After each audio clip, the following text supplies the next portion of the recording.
আধুনিক নিউরোসায়েন্সের মতে একজন মায়ের মন থেকে নির্গত প্রতিটি ইতিবাচক ভাবনা এবং তার মুখের প্রতিটি ইতিবাচক শব্দ সন্তানের মধ্যে ইতিবাচক প্রভাব ফেলে।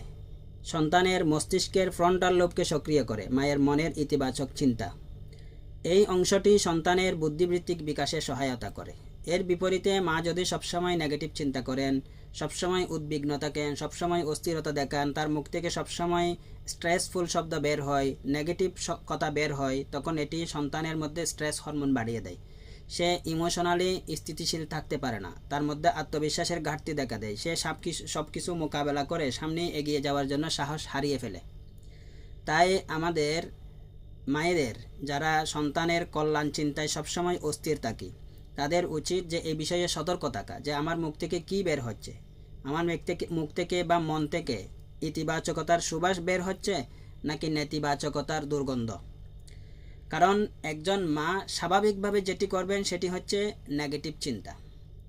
প্রাকৃতিকভাবে একজন মায়ের মন থেকে নেগেটিভ চিন্তাই বের হবে। কারণ কি? কারণ হচ্ছে একজন মার মনটি ভরে থাকে তার সন্তানের প্রতি পরম মমতায় এবং তার অন্তরে রয়েছে সন্তানের জন্য কল্যাণ কামনা। তো সন্তানের কল্যাণ কামনায় একদম সিরিয়াস একটি মন, একজন মা যখন বাইরের দুনিয়ায় দৃষ্টি দেন, তখন তিনি কি দেখেন?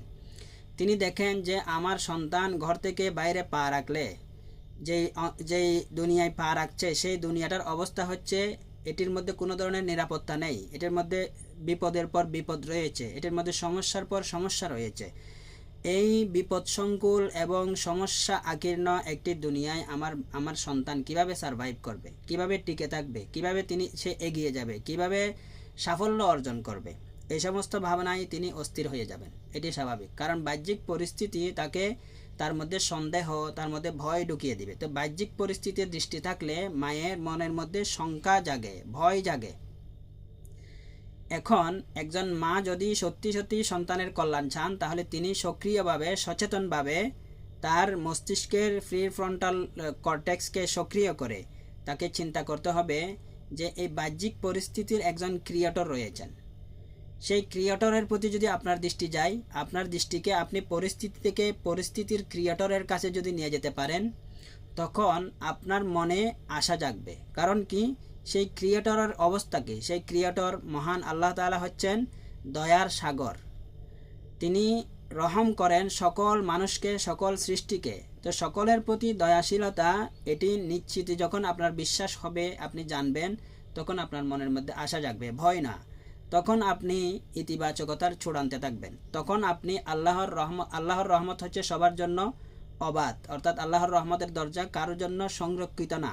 তাহলে আপনার সন্তানের জন্য এটি অবাধ। আপনার সন্তানের জন্য আপনি আল্লাহর রহমতের সাগর থেকে রহমত কামনা করতে পারেন। এই রহমত কামনার নামই হচ্ছে দোয়া।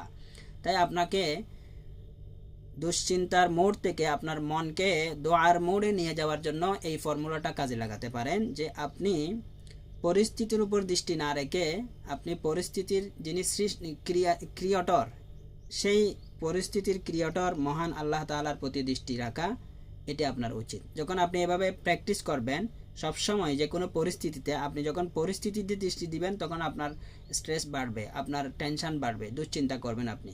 তখন আপনি মনে মনে ভাববেন যে এই পরিস্থিতি বাস্তব না, এই পরিস্থিতির ক্রিয়েটর তিনি যা কিছু করেন, তিনি যা কিছু কমান্ড দেন, সেটি হচ্ছে বাস্তব।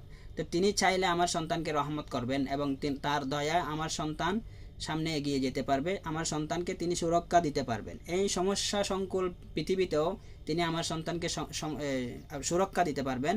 তাহলে তার কাছে আমি কেন কামনা করব না, তার কাছ থেকে কেন প্রার্থনা করব না? তখন আপনার মন থেকে প্রার্থনা জাগবে। যেটি প্রার্থনা জাগে সেটি হচ্ছে দোয়া। সেজন্য সন্তানের জন্য দুশ্চিন্তা নয়, দোয়া করুন।